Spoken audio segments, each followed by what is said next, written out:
Da da da da da dum dum da. Da da da da da dum dum da.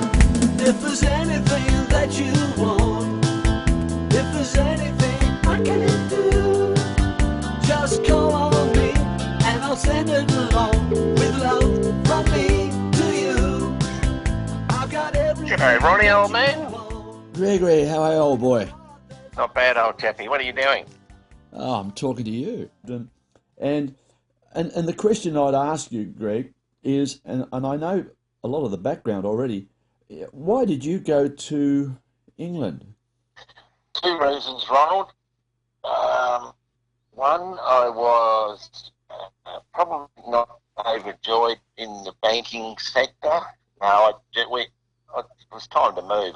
Really didn't like working in the bank, and I needed a bit of an adventure. And it was also time for me to fly the coop from home. Who influenced you? Who came up with the idea of going to England? I think it was PJ Williams and I sitting on the roof of the Commonwealth Bank one day before we threw our last flower bombs on the public. Did you get anybody? Did you hit anybody? Oh, yeah, we scored quite often. Well, I understand, Greg, and I know you're called Pole to your close friends. Can I call you Pole? Oh, Ronnie, why not? Okay.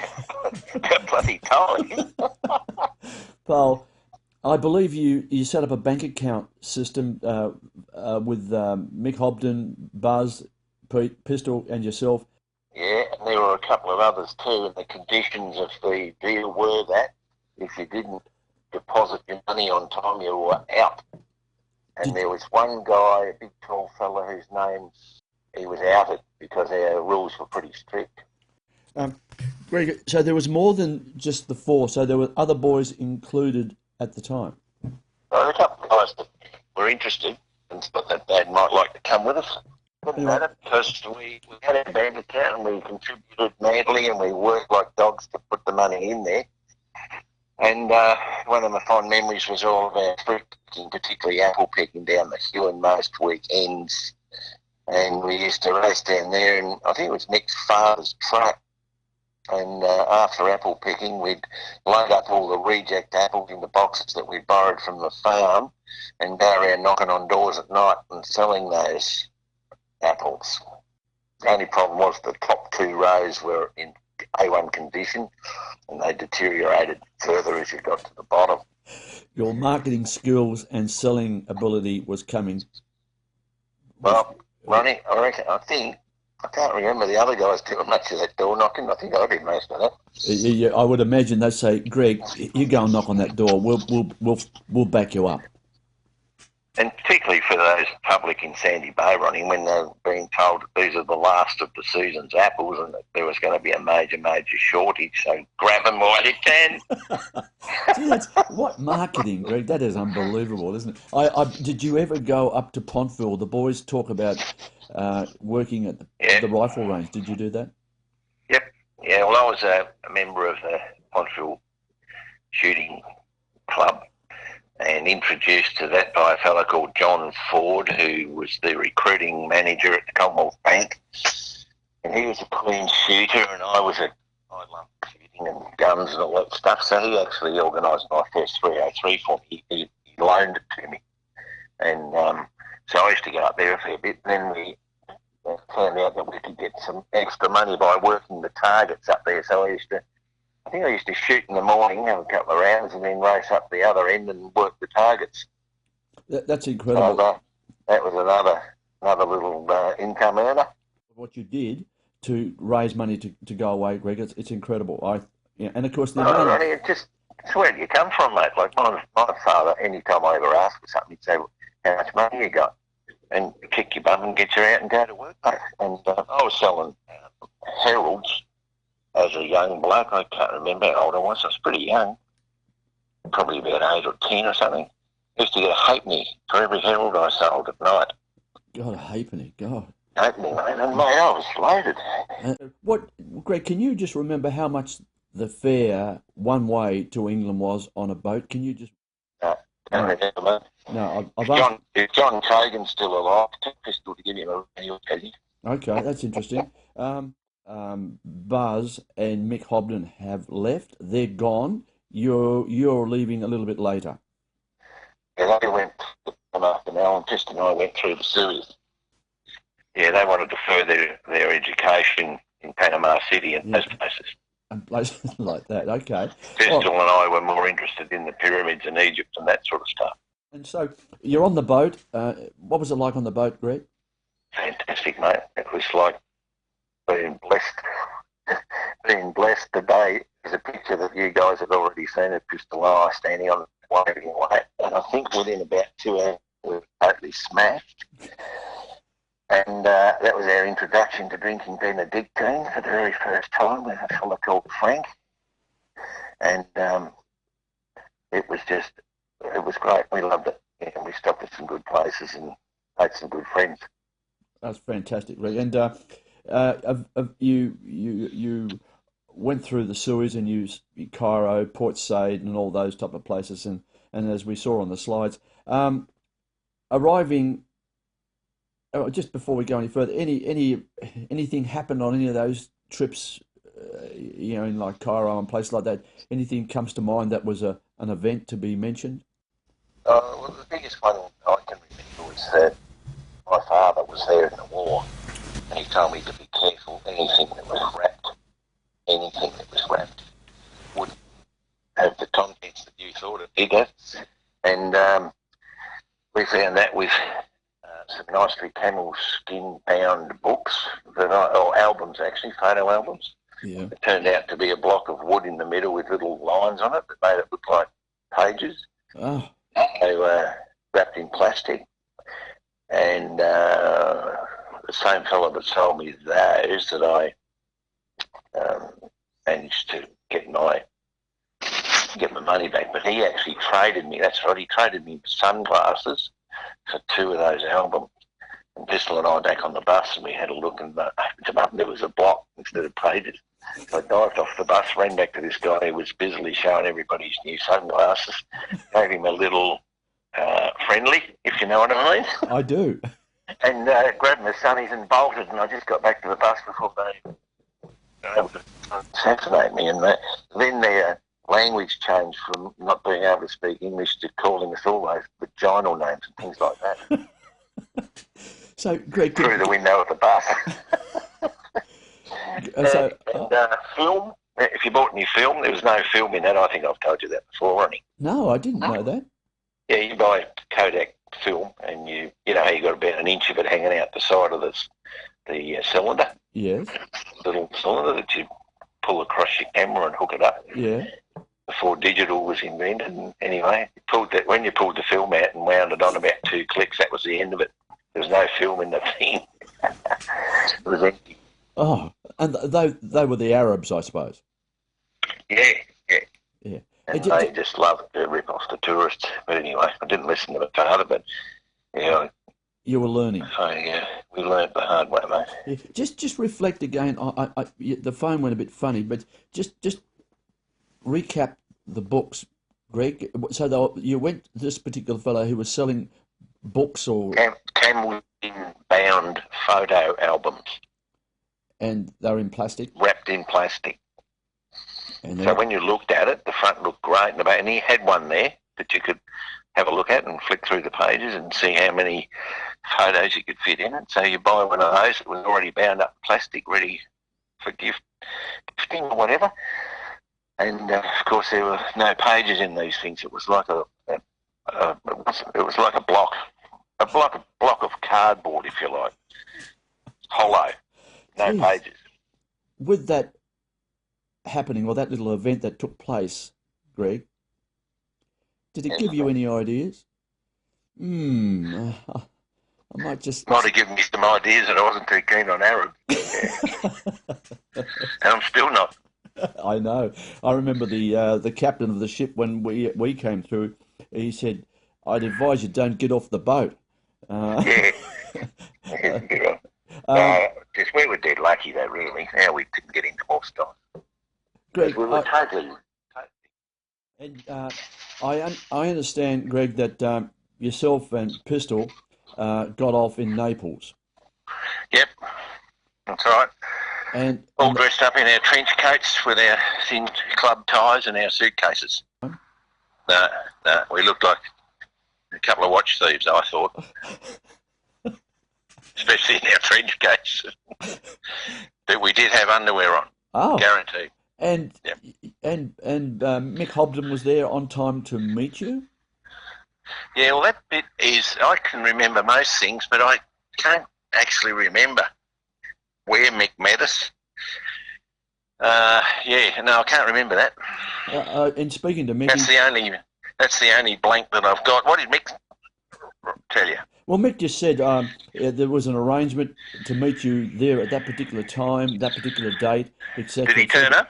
And he was there right on time, and Good on him. and Pistol confirms all that. But what gets me about that arrangement is communication, Greg. I mean, communication will be that you boys will be leaving at a certain time. Did he write a letter? Did he?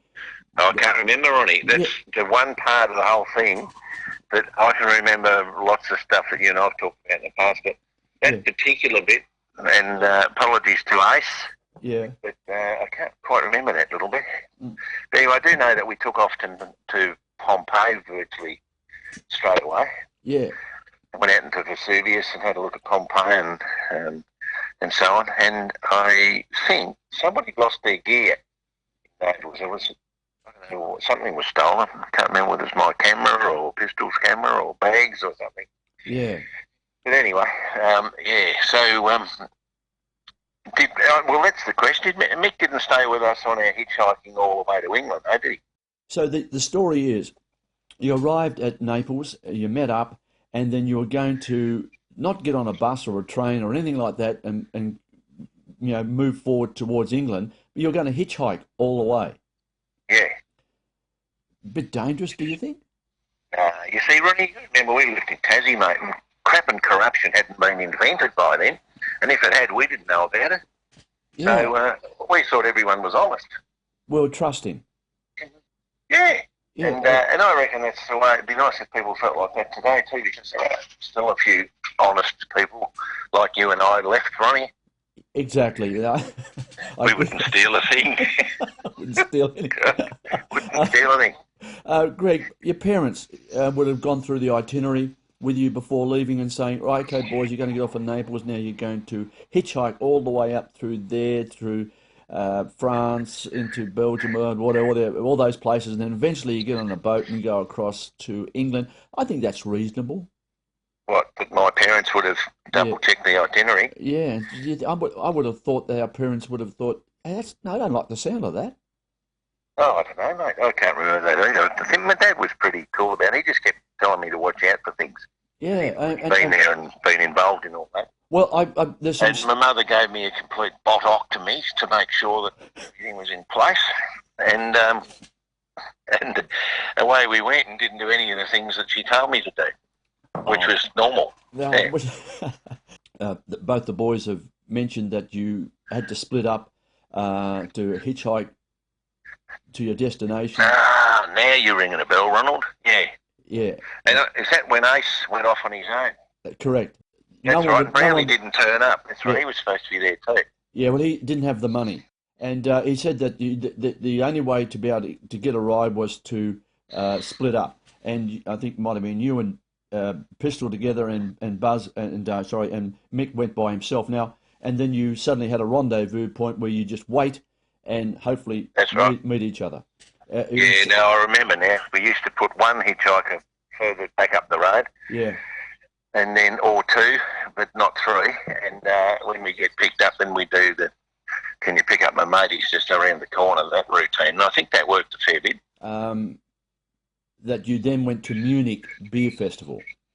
Yeah, don't remind me. What was I going to say? Yeah, that interesting times. That you just reminded me of a few things, mate. Yeah, we went to Munich, but did they tell you that we virtually walked through Switzerland because they thought we were watch thieves? Standing there with our white trench coats and our suitcases hitchhiking. And those pictures that you look at are just an absolute classic.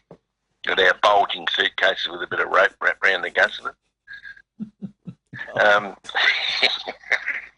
yeah, and yeah, that's my theory anyway. I tell people that we virtually walked from one end of Switzerland to the other because they just did not want to pick us up.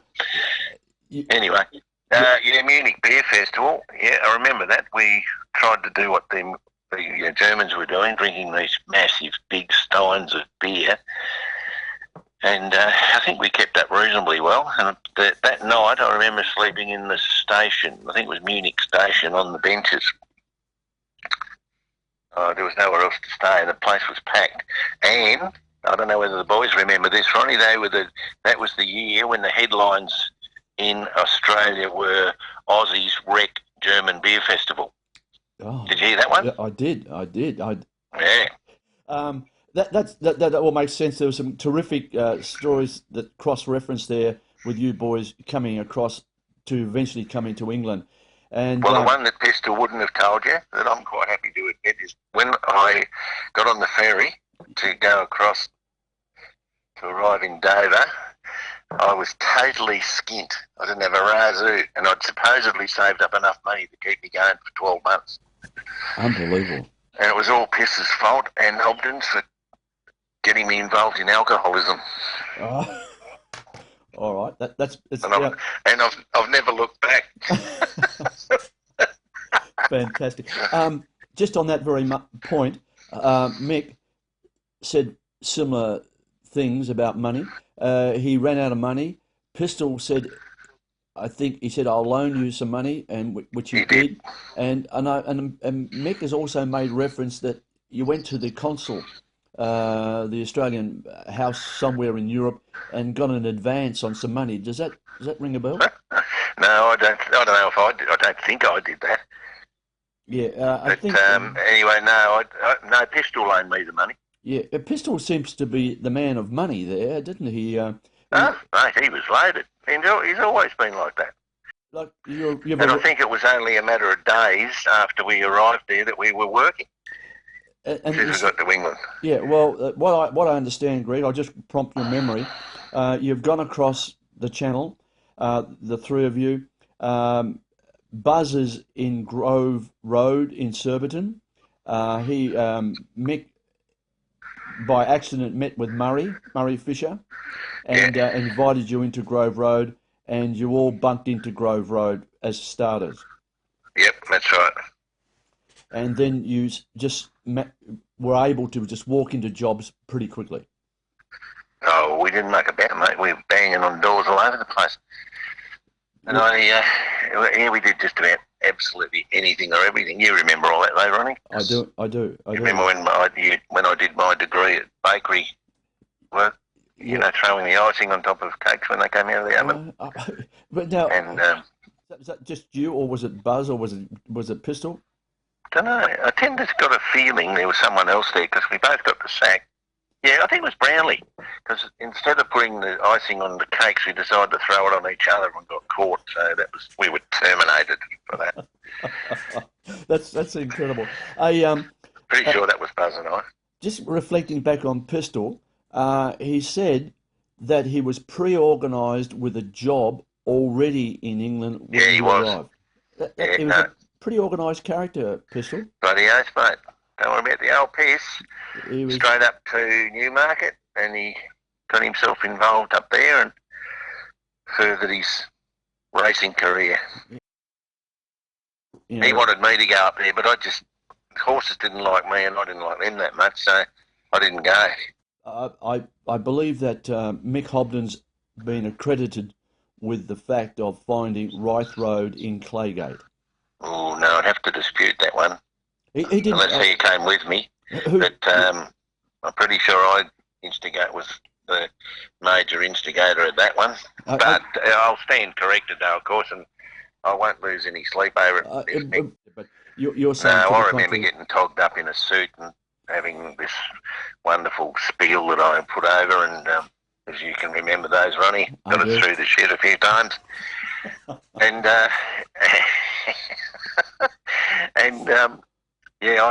I got that place, and then the other 600 people moved in. All the other Pakistanis. That's the one. Yeah, the four boys went out to Claygate. And From